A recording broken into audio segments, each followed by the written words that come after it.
Alright, it's October, late October, Halloween's right around the corner, I can already hear screams, and so, you know, it makes sense, it's time to talk about the Halloween movies. I got my whole collection right here. Let's start off with the original, Halloween. Halloween is directed by John Carpenter and stars Jamie Lee Curtis and Donald Pleasance, and is the story of Michael Myers, this crazy fucking lunatic. He murdered his sister, went to a sanitarium, then he breaks out, heads back to his hometown Haddonfield, and he's gonna murder people. And Jamie Lee Curtis is babysitting, and her and her friends are unfortunately gonna be the targets of Michael Myers' bloody rage. And also we got Donald Pleasance here as Michael Myers' old psychiatrist, and he's like, he is pure and simply evil. He needs to die. I'll shoot him 6 times. And yeah, that's the movie. Before we go any further, I have to do it. Bear with me for a second. Ow! Yeah, it had to be done. The Michael Myers mask, and I know, it looks fucking shitty. Look at this. It's really bad. It's not the best by any means. I really want to go buy a high-end one, but this one, I gotta do it. It's Halloween. And I don't know if any of you seen my old videos where I talk about the Halloween movies. They're all bad. Shh, don't tell nobody. Don't watch them. Or do. Me and my friend just want to talk about the Halloween movies, and I had this. It's back to old times, right, Mike? I kind of love you.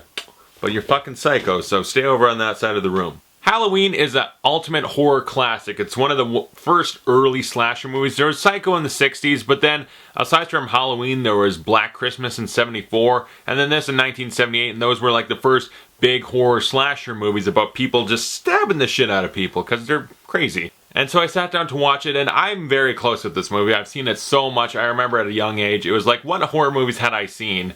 Eventually, like the first one I saw was Child's Play, which scared the shit out of me. A killer doll blew my mind. But then it was like, Jeepers Creepers and Halloween were like some of the first real horror movies I saw that freaked me out. So yeah, I've had a close connection with it. I've seen it so many times. Every October, every Halloween, you gotta watch it. It's just, it feels necessary and it feels right. It puts you in the mood. And so this time watching it, I was like, okay, does it hold up? Because I'm close with it, but am I gonna be able to pick out flaws with the movie? And I was really looking for them. And you know, there is some. I mean, there's little things like acting. Like, remember the great opening sequence? The POV shot, where it's Michael's point of view as he's a little kid dressed like a clown, grabs a knife, goes to kill his sister, who in the span of about 45 seconds has sex with her boyfriend. It's like, okay, yeah, high schoolers. That, I guess everyone is a little bit more sensitive and a lot quicker back then. But he goes up and stabs her. Michael! Ah!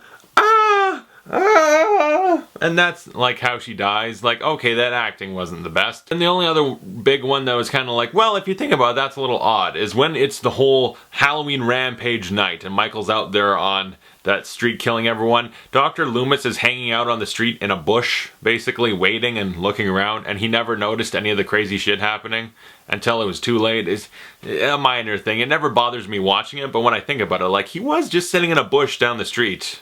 You never noticed? Aside from that though, this movie's pretty damn spectacular. There's like little things. Okay, is the movie dated? Depending where you come from, because like 1960s Psycho, I don't think it's dated necessarily. It's a different time period, so they made a movie differently. It's a different era, but I don't feel like the movie doesn't work now just because it's older. I feel like it still works really damn good. And this one, same way. Different time period, you know? Different technology, the way they make movies. It's a little bit slower paced, and sometimes the movie is a little too slow for me, but it doesn't ruin it necessarily, but it's like, oh yeah, 70s, movies were slower then, they took more time. Set up with build-up and suspense, maybe a little bit too much, but yeah. John Carpenter, his direction of this, magnificent. The guy's like a jack of all trades. He's gonna direct, he's gonna write, do the music, that iconic music. This movie could have been shit, but the score still would have elevated it. The movie succeeds because of how good it is, but the music elevates it to a whole nother level. It's the most recognizable horror score. It's so good, it's so minimalistic, and his directing is so good. It's like a very simplistic story, and it could have just been a cheap slasher film that, yeah, it's one of the first slasher movies, but you won't remember because it's not very good. His direction makes it memorable. Lots of tracking shots, long takes, POV, stuff like that. It's really effective. I think of a lot of the POV shots where you're hearing Michael breathing through the mask. That's creepy and eerie. And then so many long takes where it's just like Laurie walking down the street, or you see Michael watching somebody. There's all these things where you're just on edge because it's taking so long. It's building up like what's going to happen. And so many creepy scenes. Like, this movie can't scare me anymore, okay? I'm too familiar with it. It's not going to scare me or surprise me, but it still puts me on edge and creeps me out. Like when Laurie looks out a window and Michael's just standing there in the backyard or across the street staring at her. That's fucking creepy. And the part, like, she's in a dark house and then she's against a doorway, there's black emptiness, and suddenly you see that white mask emerge from the darkness as he comes up to her.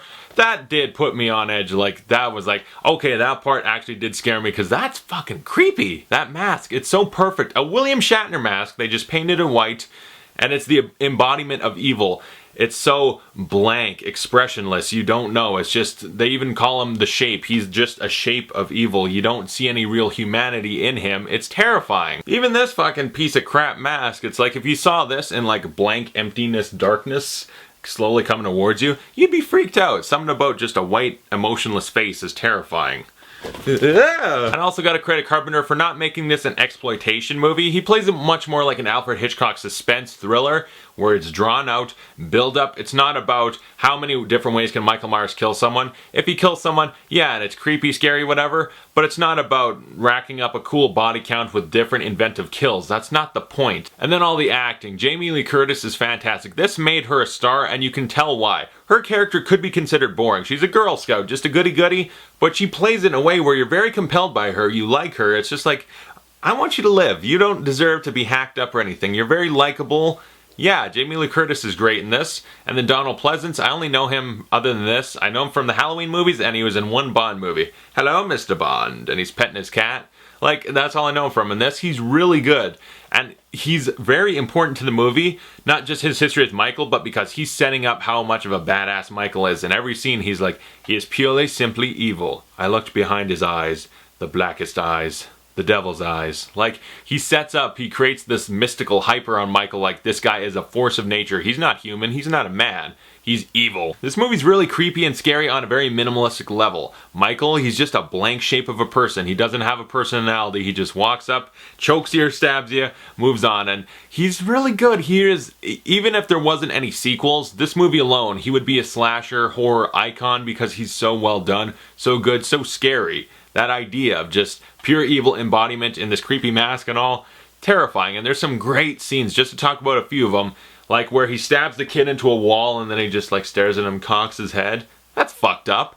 And then when he goes upstairs to the girl and he's wearing the sheet with the little glasses, like that's darkly comedic in one of the best ways. That's really funny. And this movie did originate certain horror movie tropes and cliches. You see a lot of them here. Okay, someone's getting chased, they run upstairs instead of out of the house. And then like even weird parts where I'm thinking Jamie Lee Curtis locks herself in a room and she's trying to open a door to get outside and she sits there for like 30 seconds and can't open the door. And I'm like, what is happening? Michael Myers has to, here's Johnny, he's way into the room. But it's like, what is the door locked? Okay, unlock it and keep going. Yeah, like she's fiddling with everything and taking forever. It's like, okay, they're drawing this out. And there's just little things. Sometimes there's some hokey dialogue or kind of odd characters where it's like, did that play better in the 70s? Because some of the conversations and stuff, like a really weird scene, they're driving, smoking weed in the car, and then she's like, my dad, who's a cop, and she pulls over to talk to him, rolls down the window, it probably all the reefer madness blew in his face, and he's just like, oh, you're gonna get a talking to. And if people didn't get fucking murdered that night, she would have got a spanking. Sometimes the movie moves a little too slow. It has slightly dated elements here and there, but overall it's still a classic movie. I love it to death. I can watch it every Halloween. It doesn't get old. I don't like it any less. Is it as effective? No, it's not. Like, it doesn't surprise me. I know everything is gonna happen because I've seen it so much because I love it a lot. It's a great, iconic, classic horror movie, and the filmmaking is what helped make it so good because it's minimalist, but the filmmaking on display is really damn good. Carpenter's direction, his camera work, it's so good. The music, Michael Myers as a villain, it's all really good. Jamie Lee Curtis and Donald Pleasance, everything about this movie. Halloween's one of my favorite horror movies. I would give it an A+. This is one that'll never get old to me. I love it to death. And are there flaws? Yes, but they don't bother me. They don't detract from the movie for me. Comment below, tell me your thoughts on it, and thanks for watching. I'll see you guys later.